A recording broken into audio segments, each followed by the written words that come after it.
I saw the trailer and I thought it was for sure Dave Chappelle, and then I figured out it's Bokeem Woodbine, but look at this. They look just like... This is ridiculous. What is up, Flick fans? Welcome back to my channel. One, we're cooking Thanksgiving dinner in the other room, getting ready for tomorrow. I somehow managed to burn all 3 of my fingers, and they really hurt. Just kidding, they're completely numb. But 2, I did manage to watch Queen and Slim earlier today. We're going to talk about it. I need to know, have you seen this movie? Were you looking forward to it?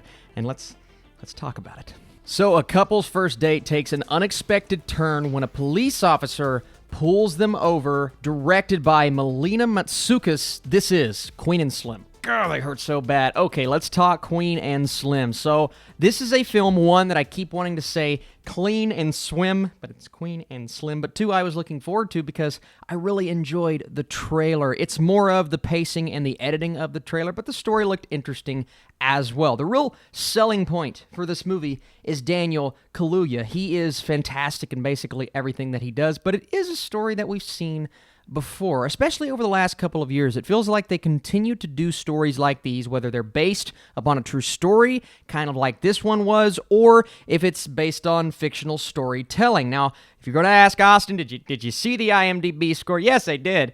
I was just curious as to how so many people watched it before the movie came out. I don't know.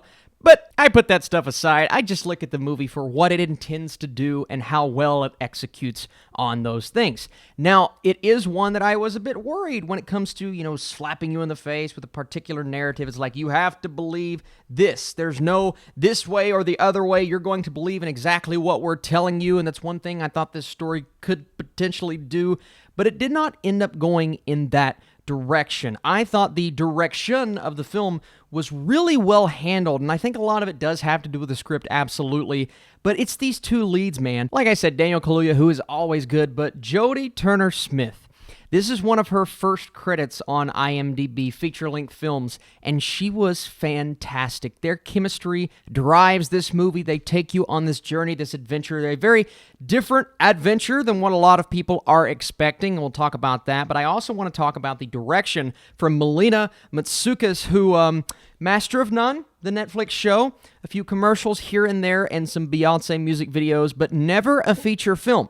This is the very first feature film that she has attempted to tackle, and she does a wonderful job here. My favorite part about this film, the story's great, the acting's really good, it's the look, it's the cinematography, a few shots that stand out as some of the best of the year. There's one shot in particular where the camera is mounted in the back of a car, and all it shows is the slight outside of the windows, but it's really their heads as they're driving, just having a conversation.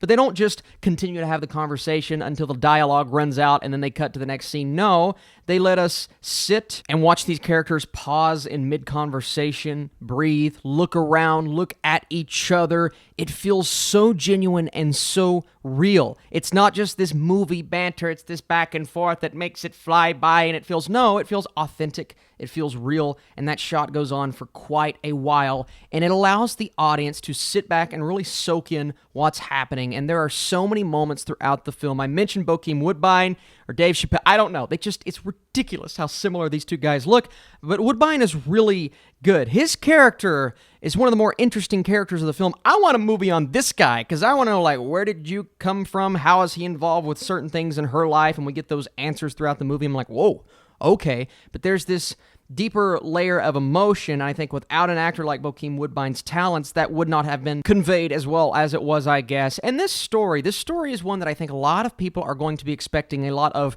action from. A lot of sitting back on the edge of your seat like, man, this is super intense. And it is intense.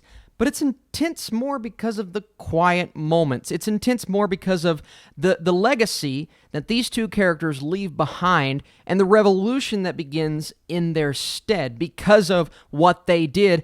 And they don't even know what they did, right? They know they did something. That's why they're on the run at the beginning of this movie, all because of a Tinder date, which I found to be an interesting way to set this story up and really modernize it. And it really is a modern-day Bonnie and Clyde story, just told in a very different way. This is not based on a true story. It is inspired by true events, but the story, the screenplay is completely original, and I really enjoyed it for that. And I'm not looking at this through the lens of, well, they're trying to corrupt me and make me think one thing. No, I don't feel as if this movie did that. I've seen movies before where they attempt to do that, and they try to take you by the throat and say, you're going to believe this no matter what. I don't believe that was this film. Maybe you guys feel a different way. Definitely let me know in the comments down below. So let's go into the score portion of this video. Before I do that, I want to thank you guys for watching. If you enjoyed this video, if you enjoy my reviews, hit that thumbs up button. It helps out this channel, and YouTube's changing some stuff, so let's see how that helps.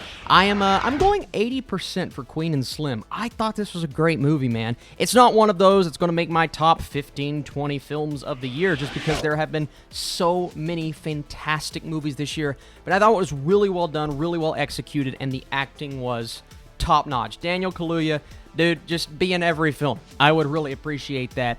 You guys are truly the best. Tomorrow, Honey Boy, and there is an M. Night Shyamalan show coming to Apple Plus. I'm going to be talking about the first episode or few episodes, however they do that. All right, let's go work on some more turkey and try not to burn my other hand.